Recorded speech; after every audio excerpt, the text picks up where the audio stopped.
Livro 13º capítulo 1. Depois da morte de Judas Macabeu, Jonatas, seu irmão, é escolhido pelos judeus para general de suas tropas. Bássida, general do exército de Demétrio, tenta matá-lo à traição e, não conseguindo, ataca-o. Grande combate e bela retirada de Jonatas. Os filhos de Amar matam João, seu irmão. Jonatas se vinga. Bássida cerca Jonatas e Simão, seu irmão, em Bitalaga. Eles o obrigam a levantar o cerco. 495. 1 Macabeus 9. Vimos no livro precedente que os judeus se libertaram da escravidão dos macedônios pela coragem e valor de Judas Macabeu, que foi morto no último dos muitos combates nos quais se empenhara para reconquistar a liberdade. Depois da perda desse generoso chefe, aqueles de nossa nação que haviam abandonado as leis de seus pais fizeram mal, como nunca antes, aos que permaneciam fiéis a Deus.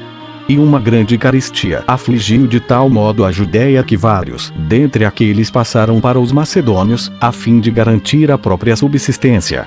Bássida entregou a esses desertores o encargo dos negócios da província, e eles começaram por lhe entregar todos os que puderam apanhar, tanto os amigos particulares de Judas Macabeu quanto os que eram favoráveis ao seu partido. Não se contentando em mandá-los matar, o cruel general valia-se de tormentos desconhecidos e inauditos.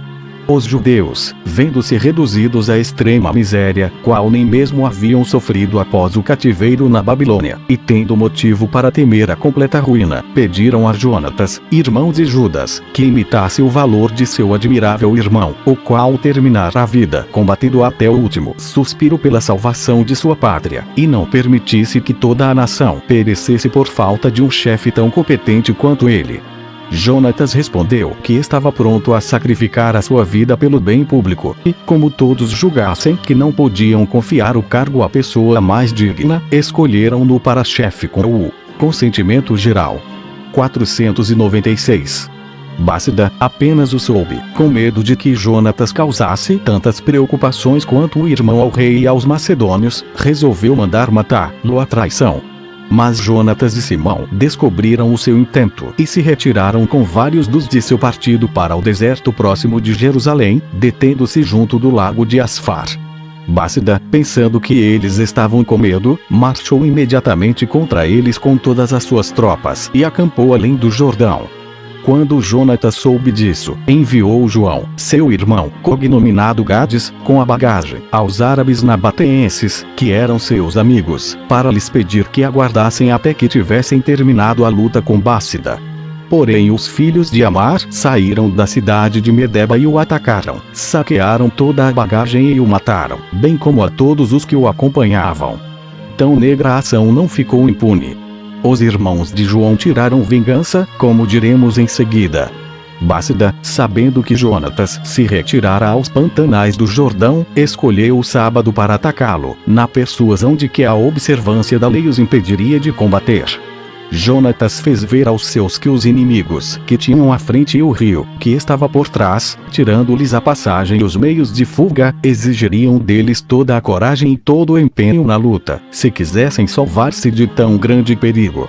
Em seguida, fez a Deus uma oração para pedir-lhe a vitória e atacou os inimigos, matando vários deles.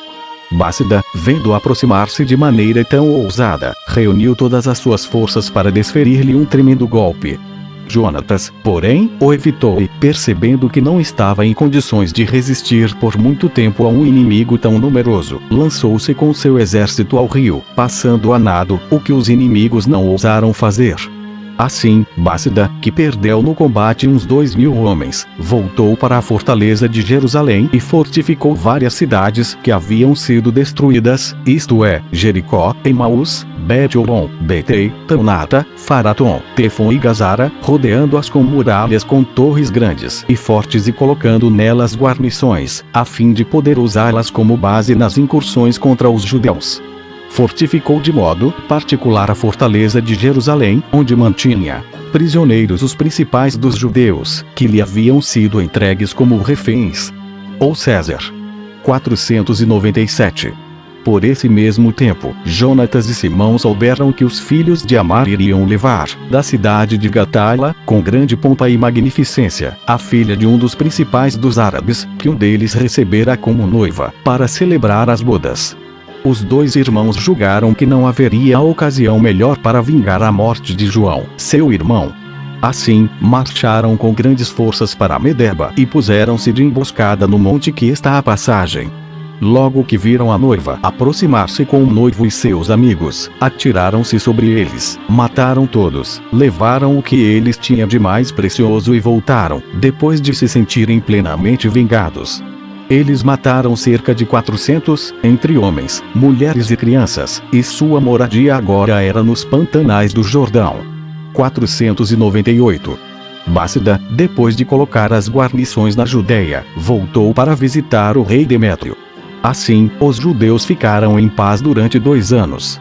Mas os ímpios desertores, vendo que Jonatas e os seus viviam tranquilos, sem nada temer, foram pedir ao rei que enviasse Bássida novamente, para os aprisionar, pois então nada seria mais fácil que os surpreender durante a noite e matar todos eles. Bássida partiu, por ordem do príncipe, e logo que chegou à Judéia escreveu aos seus amigos e aos judeus que eram de seu partido, ordenando que prendessem Jonatas.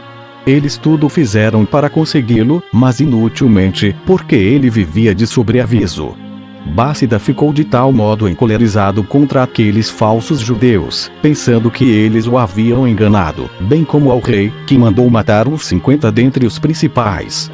Jonatas e seu irmão, não se sentindo bastante fortes, retiraram-se com os seus homens para uma aldeia do deserto, de nome Betalaga, e a rodearam com muralhas e fortificaram as torres, a fim de poderem ficar em segurança. Bássida sitiou-os com todas as suas tropas e com os judeus de seu partido, procurando atacá-los durante vários dias, mas eles se defendiam corajosamente. Jonatas, deixando o irmão na cidade, para continuar resistindo ao cerco, saiu, secretamente, com os soldados de que dispunha, atacou à noite o acampamento dos inimigos, matando muitos deles.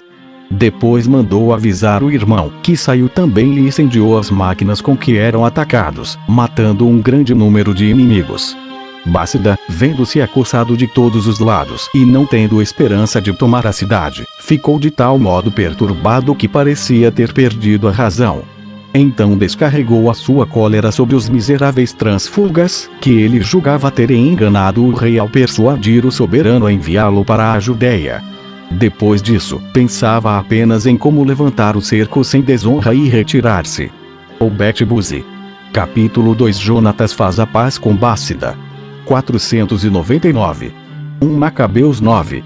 Quando Jonatas soube da disposição de Bássida, mandou fazer-lhe uma proposta de paz, dizendo-lhe que, se concordasse, deveria começar por entregar os prisioneiros, e ele faria o mesmo. Bássida, não querendo perder uma ocasião tão favorável para levantar honestamente o cerco, não teve dificuldade em fazer o tratado. Prometeram com juramento não fazer mais guerra entre si, e os prisioneiros foram postos em liberdade. Bássida voltou para junto do rei, seu senhor, a Antioquia, e nunca mais veio com armas à Judéia. Jonatas, depois de assim cuidar da tranquilidade e da segurança de sua pátria, fixou moradia na cidade de Micmas, onde se entregou ao governo do povo. Apaziguava os litígios, castigava os maus e os ímpios, e de nada se esquecia para reformar os costumes de sua nação. Capítulo 3. Alexandre Balas, filho do rei Antíoco Epifânio, entra com armas na Síria. A guarnição de Ptolemaída abre as portas, por causa do ódio que tinha ao rei Demétrio, que se prepara para a guerra. 500. No ano 160, Alexandre, cognominado Balas, filho do rei Antíoco Epifânio, entrou com armas na Síria, e a guarnição da cidade de Ptolemaída entregou-lhe a praça, pelo ódio que tinha ao rei Demétrio, por causa do seu orgulho, que o tomava inacessível. Ele ficava encerrado num palácio real muito próximo de Antioquia e fortificado por 4 grandes torres, onde não permitia a ninguém ir vê-lo. Ali, sem se incomodar com os destinos do reino, passava a vida ociosamente, o que lhe valeu o desprezo e a aversão de seus súditos, como o dissemos em outro lugar. Mas quando ele soube que Alexandre fora recebido em Ptolemaida, reuniu todas as suas forças a fim de marchar contra ele. Capítulo 4. O rei Demétrio procura aliança com Jonatas, que se serve dessa ocasião para reparar as fortificações de Jerusalém. 501. 1 Macabeus 10. O príncipe enviou, ao mesmo tempo, embaixadores a Jonatas para convidá-lo a se unir com ele num pacto de amizade e de aliança, pois desejava antepor-se a Alexandre, não duvidando de que este se propunha também obter o auxílio de Jonatas, e julgou poder consegui-lo tanto mais facilmente quanto não desconhecia o ódio que havia entre eles.